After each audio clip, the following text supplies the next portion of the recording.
करता हूँ और यहाँ पर उपस्थित समस्त संत और विद्वत जनों के चरणों में प्रणाम करता हूँ। यहाँ पर बैठे हुए समस्त श्रोता,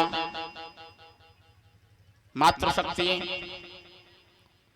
सबके लिए मंगल कामना। आज बड़ा सौभाग्य का दिन है कि छज्जू नगर बस्ती में श्रीमद् भागवत कथा का आयोजन हो रहा है। भगवान की कथा जब जीव के पुण्यों का उदय होता है, जब जाकर के भगवान की कथा सुनने के लिए मिलती है। आप सभी ने व्यासपीठ से सुना होगा कि जिस समय परीक्षित जी को श्राप लगा कि आज से 7वें दिन तुझे तक्षक नामक सर्प काट करके तुझे काल के गाल में पहुंचा देगा, तो उस अपनी मृत्यु को सुधारने के लिए सुखदेव जी गंगा तट पर पहुंचे। परीक्षित जी गंगा तट पर पहुंचे। वहां जैसे ही ऋषियों को पता चला कि हमारे भारत के सम्राट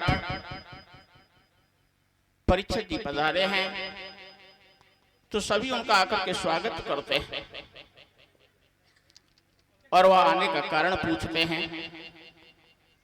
महाराज परीक्षित के द्वारा जब उनको समाचार मिला कि आज से 7वें दिन को तक्षक नामक सर्प काट लेगा, जिससे उनकी अकाल मृत्यु होगी, उस अकाल मृत्यु से बचने के लिए उपाय पूछने के लिए मैं इस गंगा तट पर पधारा हूं।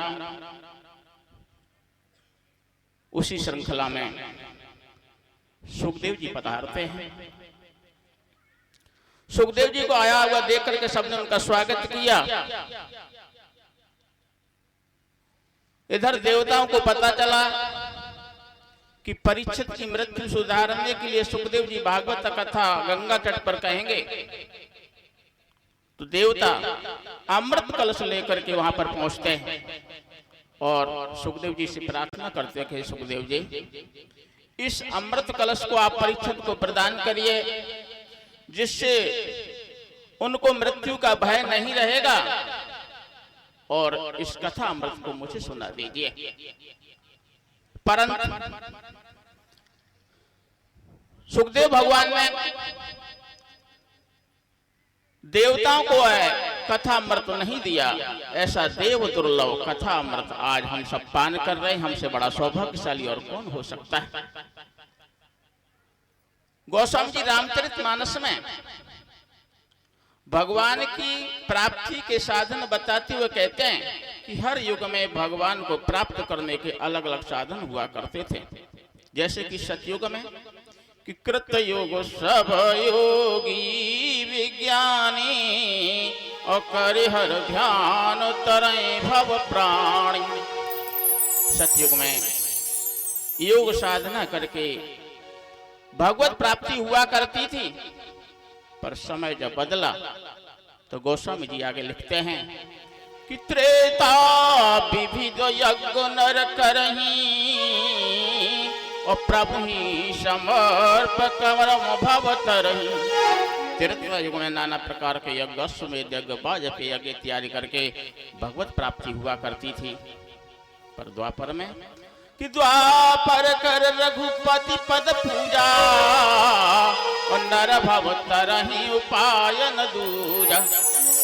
भगवान के श्री चरणों की पूजा करके द्वापर में भगवान की प्राप्ति हुआ करती थी।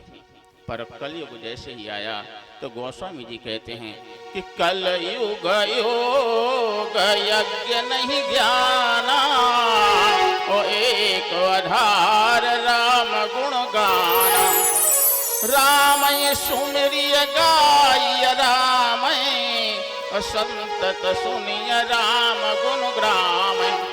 कलयुग में भगवत प्राप्ति का बड़ा सरल उपाय गोस्वामी जी कहते हैं कि कलयुग में ना योग है, ना यज्ञ है, ना ज्ञान है, केवल एक ही है भगवान की कथा। भगवान की कथा को सुने और भगवत नाम संकीर्तन करें, इसी से मनुष्य का कल्याण होगा। इसलिए आप सभी बहुत बड़े सौभाग्यशाली हैं कि इस कलयुग में छज्जू नगर में बैठ करके भगवान की कथा का अमृत पान कर रहे हैं।